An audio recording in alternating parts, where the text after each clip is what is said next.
मचिया बैठाल जी सीता सुंदर झरखिलामी के सिया। मचिया बैठाल जी सीता सुंदर झरखिलामी के सिया। कुरसी बैठाल जी रघुबर पुछखी दिला बतिया। कुरसी बैठाल जी रघुबर पुछखी दिला बतिया।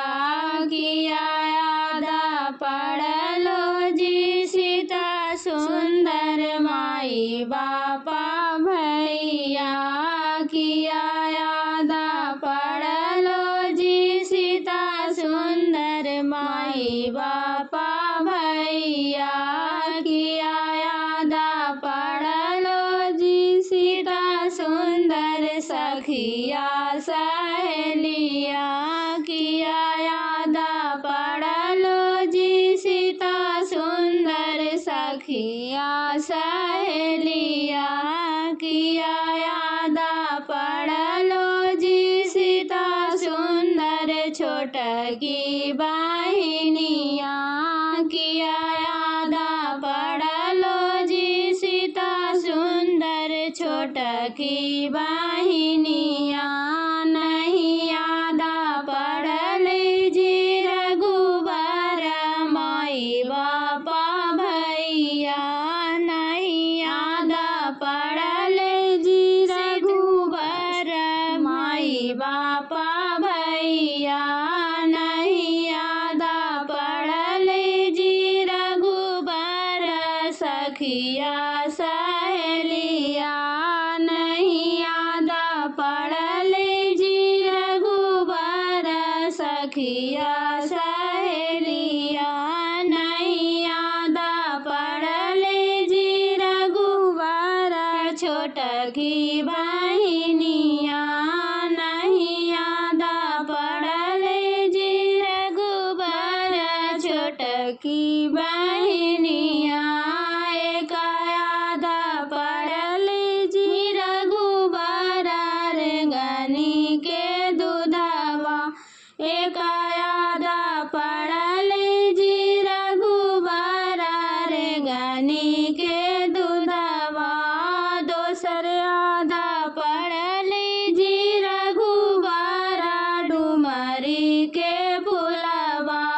दोसर यादा पड़ल जी रघुबर डुमरी के फुलवा। तेसर यादा पड़ल जी रघुबर छोटकी ननदिया। तेसर यादा पड़ल जी रघुबर छोटकी ननदिया। किया ताहू करबी हे सीता सुंदर रेंगनी के दूधवा। किया ताहू करबी हे सीता सुंदर रेंगनी के दूधवा। किया ताहू करबी हे सीता सुंदर डुमरी के फुलवा। किया ताहू करबी हे सीता सुंदर डुमरी के फुलवा। किया ताहू करबी हे सीता सुंदर छोटकी ननदिया। किया ताहू करबी हे सीता सुंदर छोटकी ननदिया। कोहबर लिखैबै जी रघुबर रेंगनी के दूधवा। कोहबर लिखैबै जी रघुबर रेंगनी के दूधवा। से जिया